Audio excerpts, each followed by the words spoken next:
Hello everyone and welcome to the LingQ podcast with me, Elle. With LingQ, you can learn a new language from content you love by turning anything into a language lesson. Movies, blog posts, news articles, anime, whatever it is you're into. Remember to like this episode and follow or subscribe to the podcast from whichever platform you're listening on. If you're learning English, you can find this episode as a lesson on LingQ in the description. Today I have a wonderful guest, YouTuber, language and self-empowerment coach and author, Lina Vasquez. Lina, how are you? I am magnificent. How are you, Elle? I'm great. I'm doing well, thank you. We've had some sun in Vancouver recently, so I'm feeling revitalized. So beautiful. And you're on the east coast of the States, right? I am. I just got back from 3 weeks in the Dominican Republic, so my sunshine vitamin C is upgraded, I think, for the next 3 months. Oh, lovely. I am so jealous. I feel like, yeah, everyone needs a sunny beach getaway holiday 100%. Right now. Good for you. So, Lina, as I mentioned, you are a YouTuber and you're known for your language learning content. I was looking at your YouTube About page today and you speak, is it 7 languages? Yeah, so it's one of those things, you know, it switches. I feel like some days it'll be 8, some days it'll be 6, but I say that I fluently speak 6 to 7 and then I can dabble in a whole others, but you know. We'll say 6 to 7. 6 and a half. Okay. 6 and a half, nice. And what are those 6.5 languages? So English, German, Spanish, French, Latvian, Portuguese, and Russian. Wow, okay. I'm always so impressed. Okay. So you are actually, to pick up on that, so you said Latvian, so you're Latvian Australian, correct? Yes, exactly. And people always wonder, hold on. I literally had this happen to me at the airport actually the other day, where they looked at my passport and they said, but your surname is Hispanic. So then the life story comes out. But yeah, I'm Latvian Australian and my dad is Peruvian, or my stepfather. So I have his surname and grew up with a trilingual, tricultural family, you could say. Very cool. Whereabouts did you grow up then? Did you move around when you were a kid, or did you grow up in one of those countries that you're connected to? Yeah, so I was born in Latvia and I spent kind of the first 7 years of my life between Latvia and Australia. But I say I was raised in Australia and then I grew up there, did my schooling, and then later moved to Germany to do my university studies and started my business there. So yeah. So what then, well, I mean, you were exposed to so many languages growing up. I guess that obviously played a big part in your love for languages, but was there I ask polyglots this a lot because sometimes there was a moment or a language that really sparked their passion for language learning. Was there such a moment or a language for you? Yes, but it was multiple languages. So for me, it actually started, funnily enough, with Japanese. I don't think many people know this, but I was very imaginative and creative as a child. And I remember when I was about 10 years old, I just had this random phase because there was a new girl at my primary school from Japan, and she had literally just flown in from Japan, and we had a pen pal situation, and I got really obsessed with Japanese culture and the language. And so I started, you know, on the weekends writing different characters and things like that. And I went through this phase, and it was, you know, I say obsessed because I said to my mum, we are only eating Japanese food. I am only wearing Japanese style clothes. And then I had another phase. I had another phase with like French that was the same thing when I was 13. But I would have to say that the most serious step where that passion was really ignited happened, with French or with German around the age of 13 and 14. I don't know what it was, but I think you know, I just, as I said, I was very imaginative and had a lot of dreams in my life. And so I wasn't really happy, or it never felt like I belonged. And finding these books in different languages made me feel like there was another world out there where I could belong. And so I think that sparked my dream as a teenager, and I was adamant. I said, I'm going to live in Europe, I'm going to move overseas, and kind of planned my life and career from that stage. So that would be the short answer for you. Okay. So you were very focused. You always had a plan from the get-go, and it sounds like. And so I want to talk about you are an author, as I mentioned. Mm-hmm. And I wonder if you wrote the ebook, The Busy Linguist Bible. Mm-hmm. I wonder if this is a kind of two-part question then, I guess. So you've been learning languages, been passionate about language learning since you were so young. Have your methods changed, and how? And then also I'd love to hear a bit about, our listeners will definitely be interested in your ebook. So I'd love to hear a bit about the kind of the message of the book, the ideas that you put forth too. So yeah, what about your methods has changed over the years? And what are your methods for language learning?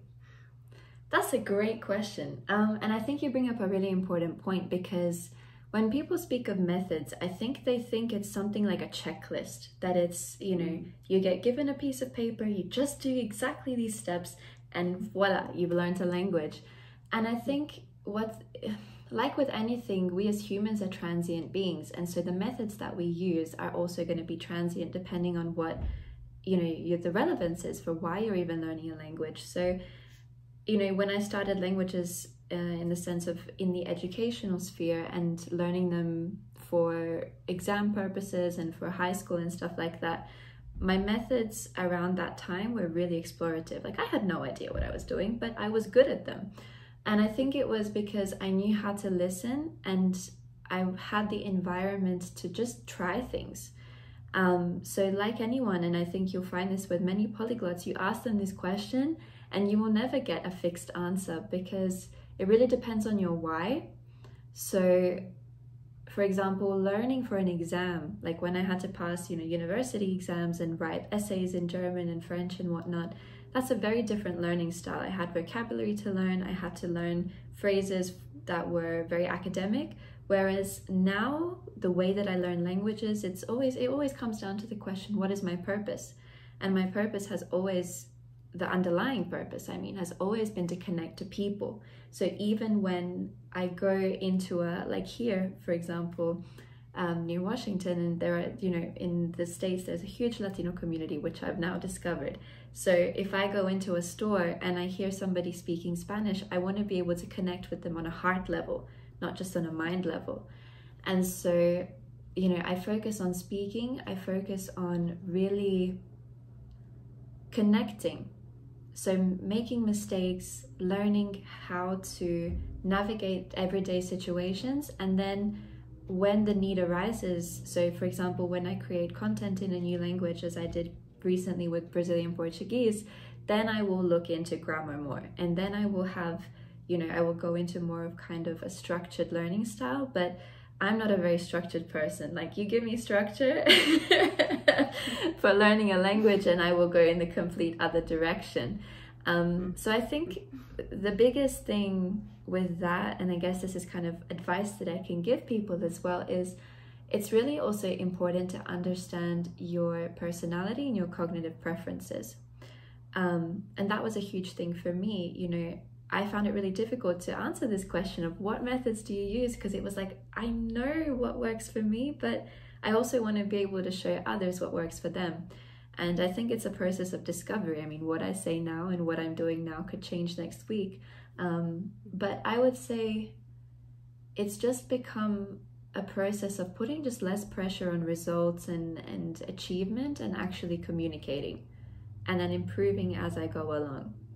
So I hope that kind of answers the question. Yeah, oh, for sure. Are you actively learning a language now? Are you studying or maintaining, as they say? Yeah, so I would say actually I learn languages every day. I do a lot of things in different languages, even if I wouldn't put the title of like, I'm learning it right now. So for example, the people that I work on projects with and stuff like that are from all over the world. So every day I will learn a little bit of Hindi, for example, because I also love yoga, so I'm looking at that at the moment. I will learn random Dutch phrases, but in terms of maintaining, that's probably the best word to use for what I'm doing now, rather than, you know, focusing on like, hey, I'm gonna go learn this language now and then that language. I'm really focused on the depth at the moment. So improving my Spanish to a higher level, improving my French to a higher level, using those languages to kind of align more with my career goals. So that's kind of what I'm focused on at the moment. Excellent. And with the French and the Spanish, is there content that you're enjoying, or is it more that you're just trying to have conversations with people? What are you up to in those languages?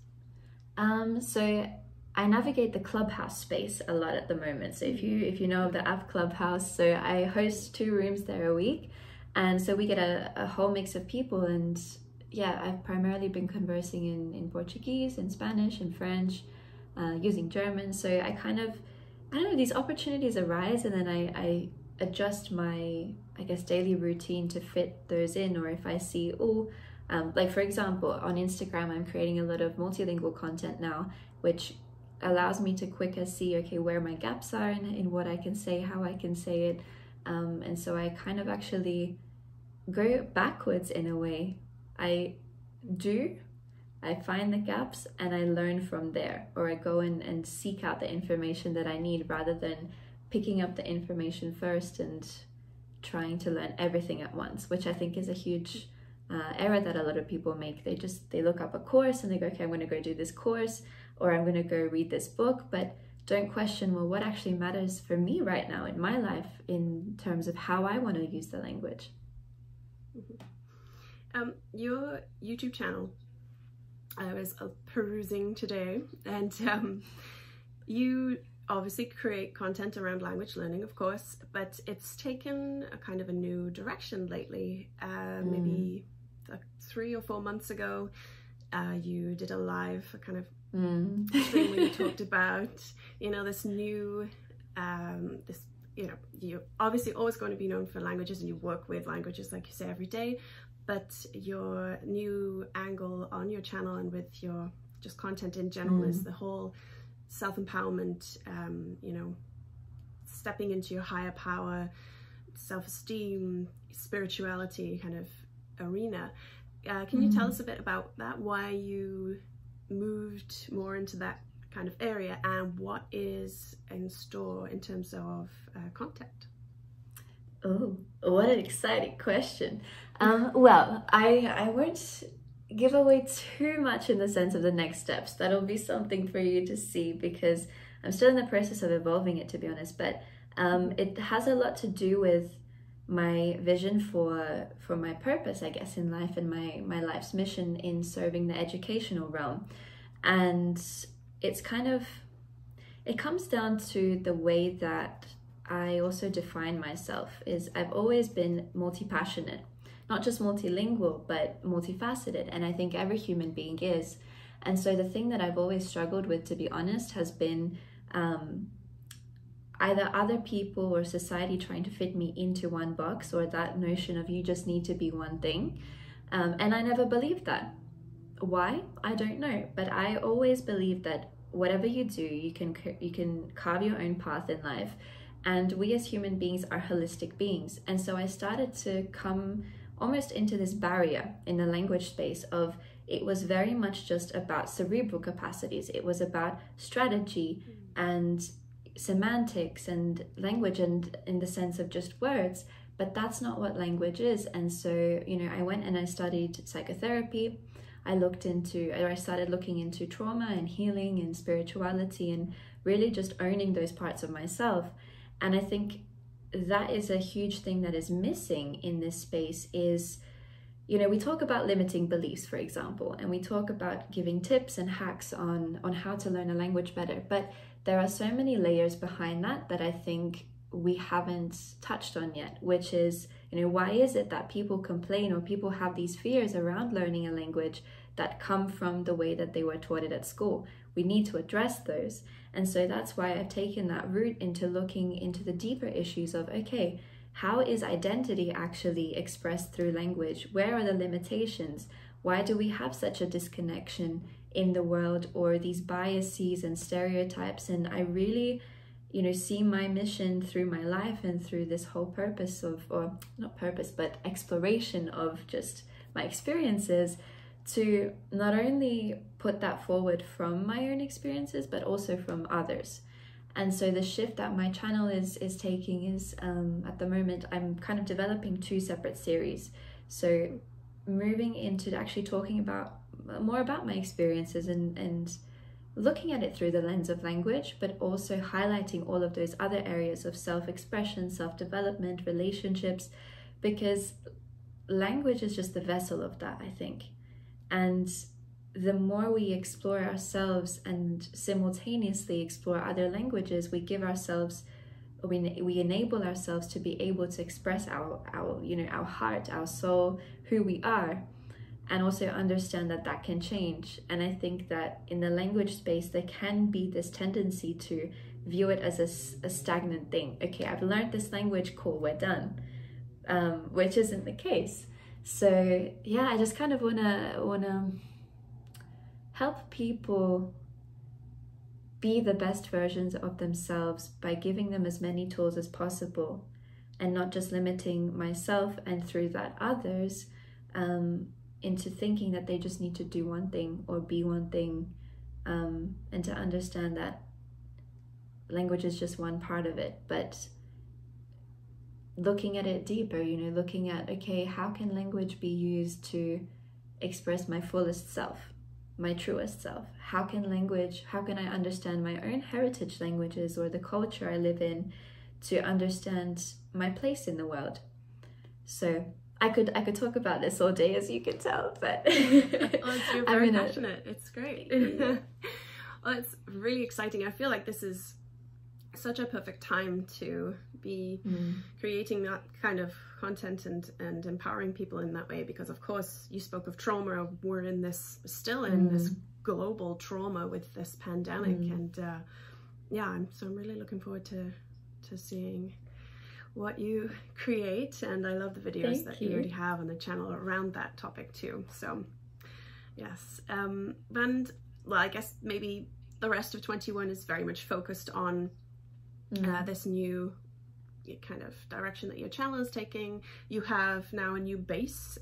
You're in, as you said, just outside Washington on the east coast of the States. So wow, very exciting times. Is there anything planned? I know, of course, it's tough to do anything these days, but plans, any kind of online, there are still events happening online, and what's on the cards for Lina Vasquez for the rest of 2021? Well, as I mentioned just before, this year is very much focused on expanding my company, which is Lina Vasquez Learning. And so I'm looking at launching a course this year around how to learn, but tapping into all of those elements of, eradicating the limiting beliefs that you hold, giving people tools to actually learn better, enhance their learning through things like meditation and yoga, and doing that in a multilingual way. So that's the key focus. And so LVL, which is the acronym for Lina Vasquez Learning, and also it's about leveling up. So basically just expanding on that. I'm going to be hosting a lot of Clubhouse rooms and a couple of events that are in alignment with another concept, which is A Million Dreams, which you can also find online. So we are in the process of creating essentially almost like a happiness university, a global happiness university. And so my company is kind of a branch off of that, and just transforming the education system starting with language. So for anybody that's interested, you can look at my website, check me out on Instagram, all of that stuff. But that would be kind of the main thing for 2021. And planning, I've kind of avoided using that word, because had you asked me 3 weeks ago what I was doing, or a month ago, I actually was planning on going to Australia, and that all fell apart. So so plan. No, honestly, I think I always see rejection as redirection. So if something's not working out, I kind of take a moment and step back and think, okay, why is this not working out? What is the universe trying to tell me? And how can I align with that? So that's my spiritual side coming through. Well, excellent. Well, this is all wonderful. I'm going to pop all the links to everything you just spoke about in the description. So any listeners who want to check out Lina's website, YouTube channel, Instagram, all that will be in the description for you to click on. Lina, thank you so much for joining us. It's been lovely. Yeah, best of luck with all your endeavors over the next year and beyond. Thank you so much. Oh, well, thank you. Yeah, I'm very grateful, very humbled to talk to you today and to be here and be able to connect with everybody as well who'll be listening. So thank you so much, and yeah, have a beautiful day.